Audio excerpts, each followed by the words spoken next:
Minarapat po nating hingin ang reaksyon po ng Department of Labor and Employment sa katauhan po ng kanilang pong leader, ng kanilang pong pinuno. Of course, si Secretary Bienvenido Benny Laguesma. Secretary Laguesma, magandang umaga po. Welcome po muli sa DWIZ LO Channel 23. Drew Nasino po at John Ibanez. Good morning po, Secretary. Magandang umaga, Drew, at magandang umaga, John. Magandang umaga din po sa inyong mga taga-tangkilik at taga-subaybay. Salamat po, Secretary, sa inyo pong pagpapaunlak. Secretary, batid naman ninyo marahil ito pong isinusulong na batas dyan po sa US, ito pong Keep Call Centers in America Act.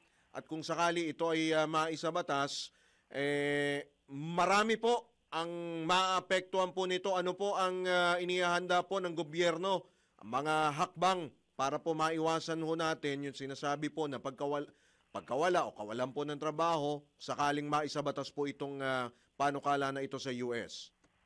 Una muna, Drew at John, kami po ay nakikipag-ugnayang mahigpit at very close ang aming koordinasyon doon po sa IT, Business Process Management Association of the Philippines.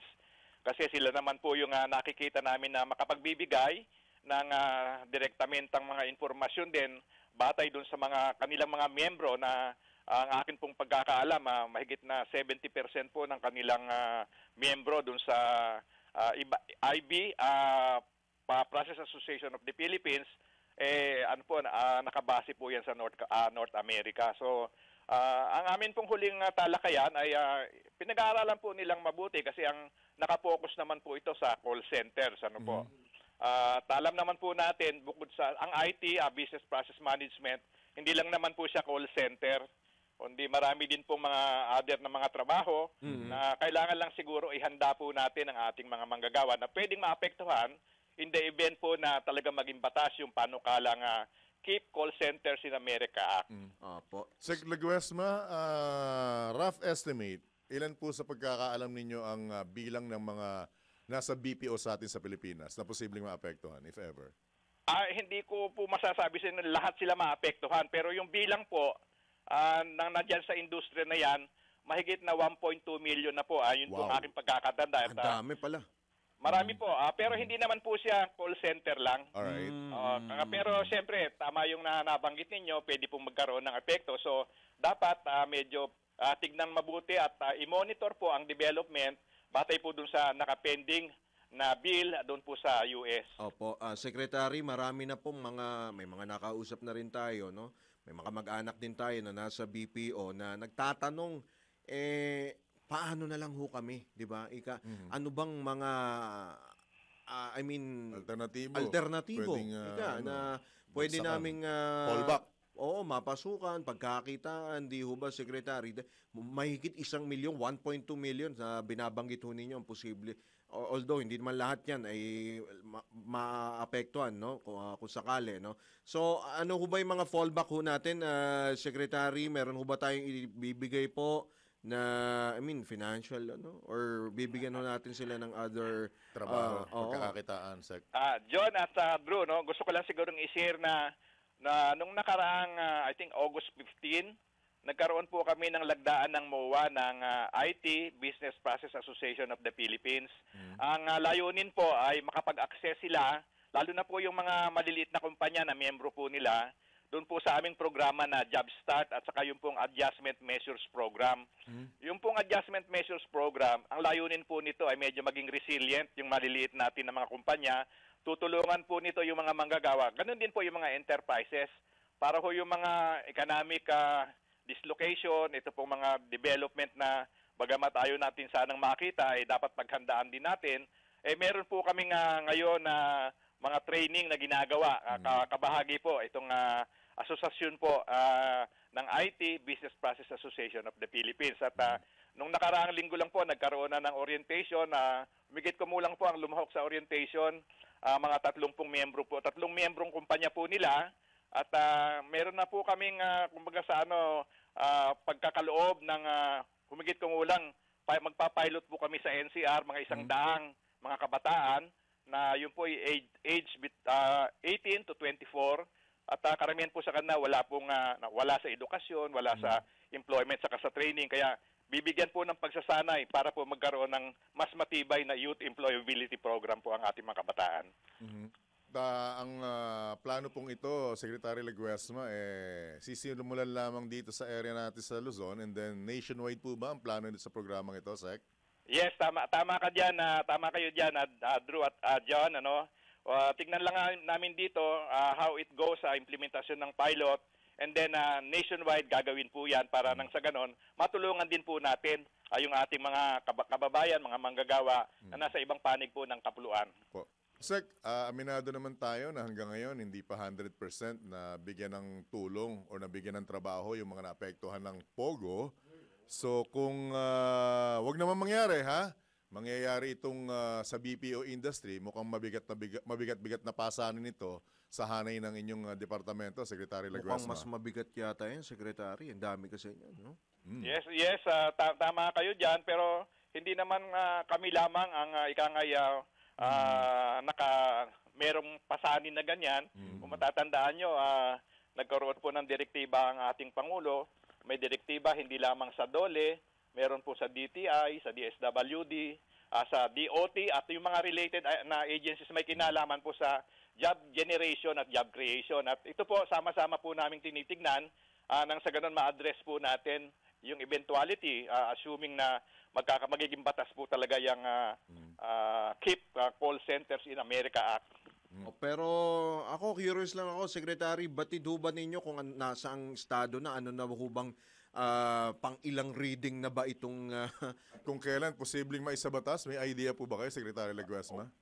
Unfortunately, wala akong ganong klaseng updated na informasyon Drew at John.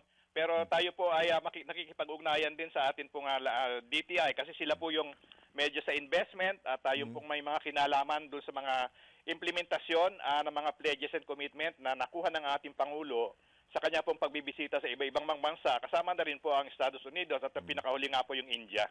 Yun, speaking of India nga pala, Secretary, nabanggit mo, kumusta na ho ba yung atin hong mga nakuha po ng mga investment sa India?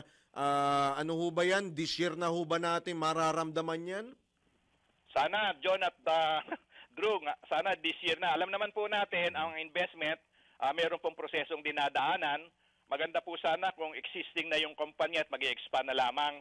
Pero kung bago po ang kanilang pag-i-invest, siguro mayroon pong konting proseso. Pero lagi po namang itinatagubilin ng ating Pangulo na pabilisin po ang proseso para yung opportunity mapakinabangan gagad, lalo na po may kinalaman sa karagdagang trabaho o preservation po ng mga trabaho. Marami pong umaasa, Secretary, na magiging, kumbaga, mararamdaman na ho natin yung pong mga pagbisita, yung mga investment po na investment pledges po na yun, mga resulta po na yan. Secretary, kamusta naman po ang ating pong mga job fairs? Kung di ako nagkakamali, kahapon may job fair din. Yes, buwanan yan, Drew at John, tuloy-tuloy po, dahil alam po naman natin na kailangan po nating ilapit sa ating mga job seekers, yung mga serbisyo po natin, lalo na may kinalaman sa employment facilitation. At muli, gusto ko lang sabihin na lagi po naming kakolaborate o nagko-cooperate po, coordinated po ito sa mga pribadong kumpanya na naghahanap po ng mga manggagawa batay po doon sa kanilang mga vacancies o requirements. Right.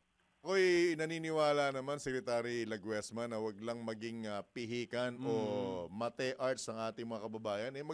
Magkakaroon sila ng trabaho kung ano man ang mangyari sa BPO industry. Di po ba, Secretary? Yes, tama ka dyan. Siguro ang kailangan lang, una, wag muna maging pihikan. Tapos, dagdagan yung kanilang skills. Kasi meron pong mga available din ng mga trabaho na higher end In fact, yun yung pinapaabot din sa amin nitong asosasyon na kailangan pagtulungan namin para maihanda ang ating mga kababayan doon sa mga tinatawag na higher end, better paying jobs, Hindi yung ordinaryong mga trabaho na minsan nakikita natin. Kailangan talaga na i-prop up natin ang mindset ng ating mga kabataan. Tulungan po natin sila. Kaya nga po yung aming programa may kinalaman sa youth employability. Lagi po naming tinitignan at pinapagkaloob sa atin pong mga kabataan na handa po namang pumailalim o sumailalim doon po sa mga programa ng DOLE. Opo, Secretary, baka meron ho kayong panawagan o payo po doon sa atin pong mga kababayan, lalo po yung mga nasa BPO industry, Secretary. Ang Drew at John, Ngayon sa panahon na ito, lagi pong sinasabi yung continuing education, no, yung lifelong learning. In fact, alam mo, as we speak, nagsisimula po ngayon yung World Skills ASEAN Manila 2025 na ang mismong Pangulo ang naging panauhing pandangal kahapon at nagsisimula na po ito. Meron pong humigit kumulang na 300 na mga participants. Magko-compete po sila sa 32 na skills competition at kung saan po ay makikilahok ang atin pong mga kabataan na makikipagtagisan ng kanilang talino at galing. At sana po marami sa kanila makakuha ng mga medalya nang sa ganun maitampok po ang kagalingan at kasanayan po ng ating mga kabataan dito sa ating bansa. Panghuli na lang po, Secretary, habang tinatapos po namin ni Kuyang Drew yung aming curriculum vitae, okay lang bang kasama ang pangalan mo sa aming reference? Pwede naman, pwede naman. Sana makatulong, John. Sigurado, ora mismo, huwag nyo nang tanggapin yung dalawang yan. Baka sabihin na, nako, delikado. Pero, Salamat po, Secretary. Thank you. Good luck. Good luck. Good morning. Maraming salamat din sa pagkakataon at sana ay yung anumang nakikita natin na pwede maging pinsala, wag sana magkatotoo at lalo pang lumakas kasi kailangan po natin ma-upskill natin ang ating mga manggagawa, ang ating mga kabataan. Salamat po. Ingat po kayo, Sec. Good luck, sir. God bless. Good morning. God bless po. Yeah. Good morning. Mabuhay po ang iyong programa. Salamat. Si Secretary Bienvenido Benny Laguesma.